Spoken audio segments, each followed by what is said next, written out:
İranın keçmiş prezidenti Mahmud Əhmədi-Necad İslam İnqilabı Keşikçiləri Korpusunun kəşfiyyat kanadı tərəfindən saxlanılaraq ev dustaqlığına yerləşdirilib. Bu barədə New York Times qəzeti məlumat yayıb. Qəzetin 4 yüksək vəzifəli İran rəsmisinə və ABŞ hökumətinə mənbələrə istinadən yaydığı məlumata görə İran xüsusi xidmət orqanları keçmiş prezidentin İsrail Mossad kəşfiyyatı ilə geniş əlaqələr şəbəkəsini üzə çıxarıb. İddia olunur ki, İsrail uzun illər Əhmədi-Necadı əməkdaşlığa cəlb etmək üçün gizli fəaliyyət göstərib. Məlumata görə Mossad onun İranın hazırki teokratik rejimini devirəcəyi təqdirdə ölkənin idarə olunması üçün kompromis fiqur kimi nəzərdən keçirib. Bildirilir ki, 2024-cü ilin əvvəlində Əhmədi-Necad Budapeştdə həmin dövrdə Mossad rəhbəri olan David Barneya ilə gizli görüş keçirib.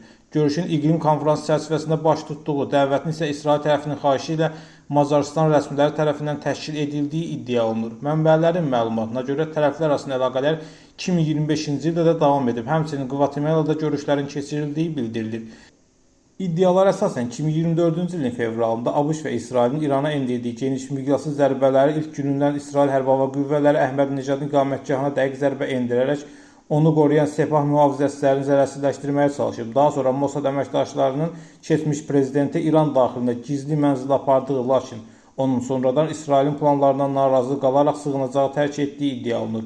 Məqalədə qeyd edilir ki, bu hadisələrdən sonra Əhmədi-Necad ilk dəfə İranın ali dini lideri Əli Xamneyinin dəfn mərasimində ictimaiyyət qarşısına çıxıb. O, təhlükəsiz əməkdaşlarının gücləndirilmiş müşayiəti altında mərasimdə iştirak edib.